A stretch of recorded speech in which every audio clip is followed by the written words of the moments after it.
Bonjour, bienvenue sur la construction du réseau de Wissenheim et de son extension. Aujourd'hui, c'est la deuxième vidéo sur la conception et la création d'un réseau miniature.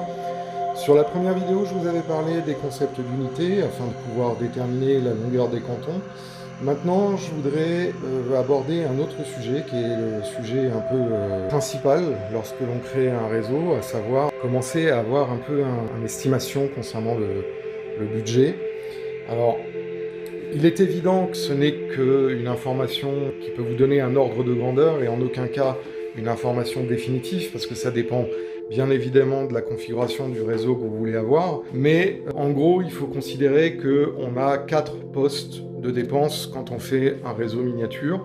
Le premier poste est un poste qui est très important parce que c'est lui qui va déterminer finalement la longévité, la durée de vie et la qualité de votre réseau, à savoir la menuiserie.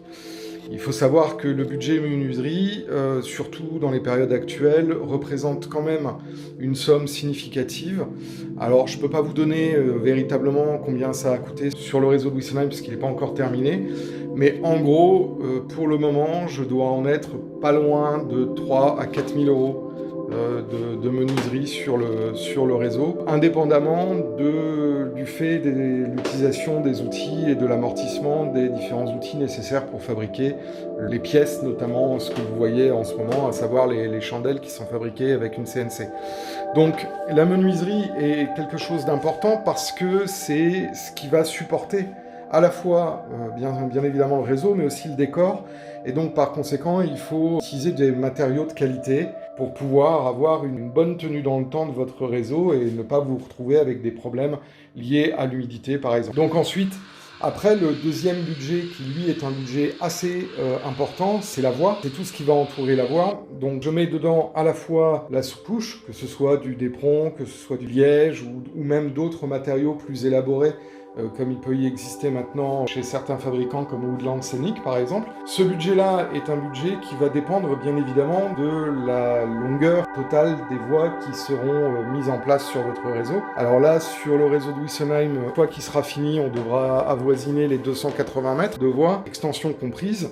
Et donc, bien évidemment, il y a à la fois le budget de la voie, mais il y a aussi le budget des appareils de voie, c'est-à-dire les aiguillages et les effecteurs de voie, qui sont malheureusement de plus en plus chers maintenant, puisque pour un appareil de voie, il faut compter en moyenne une vingtaine d'euros, et quand on arrive sur des appareils qui sont élaborés, on peut très très vite tomber sur des sommes allant jusqu'à 60 euros. Notamment, c'est le cas des traverses jonction double, qui sont les appareils de voie les plus onéreux actuellement quand on fait un réseau miniature. Donc quand on peut s'en passer, tant mieux. Parfois, notamment sur les grilles, on est obligé d'en avoir. Et donc, effectivement, la facture peut monter très très vite. Ensuite, le poste suivant, ça va être tout le poste lié au câblage et à la structure et à la topologie numérique que vous allez choisir. Parce que au plus on complexifie un réseau, au plus on y ajoute des cantons, au plus on y ajoute des automatismes, au plus on va avoir besoin d'avoir une gestion informatisée ou tout du moins électronique du réseau, comme on peut le voir par exemple sur les cartes d'extension ici dont j'avais parlé dans une autre vidéo spécifique à la fabrication du réseau de Wissenheim.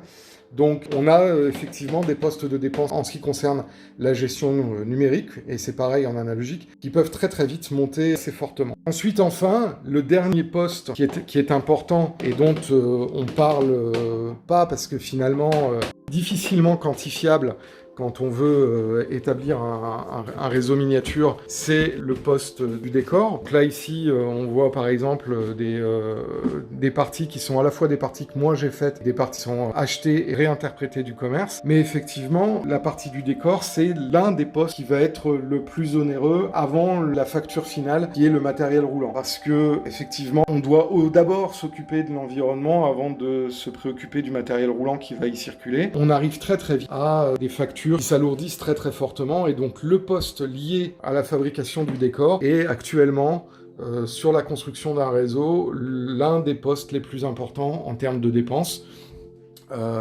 Viendra ensuite après je dirais le bouquet final qui est le poste lié aux achats de matériel, parce que là effectivement on chiffre sur des sur des sommes qui sont beaucoup plus importantes que toutes les sommes précitées en achat, ne serait-ce que par exemple pour une locomotive digitalisée, sonorisée, etc. On peut arriver très très vite à des sommes qui sont supérieures à 500 € la locomotive. Donc, prendre en compte ces différentes choses. Il faut savoir que, bien évidemment, au plus on a un réseau qui est important, au plus la dépense finale, une fois qu'il serait terminé, sera importante. Moi, je pense que sur des petits dioramas, on peut s'en sortir avec un budget relativement, entre guillemets, modeste. Mais effectivement, dès qu'on arrive sur des réseaux avec des métrages de voix importants et des structures à la fois importantes en termes de conception, mais aussi des complexités de câblage, etc., on peut arriver très très vite à avoir un réseau qui, au final, aura coûté hors temps horaire alloué, bien évidemment, plusieurs centaines de milliers d'euros. Je voulais faire cette petite vidéo-là parce qu'on n'en parle malheureusement pas assez et que c'est quand même un élément qui est important quand on fait un loisir comme celui-ci. C'est normalement un réseau a une vocation à ne pas être détruit. Après, il y a des méthodes et des conceptions qui font que vous allez économiser pas mal d'argent. Ça dépend vraiment du type de conception. Il faut savoir que quand on a une conception modulaire, on va avoir un surcoût d'environ 20% qui vont être liés à la menuiserie, les connectiques. Quand on fait des réseaux comme Wissenheim, on va pouvoir gagner sur certains postes de dépenses parce que justement il n'est pas amovible.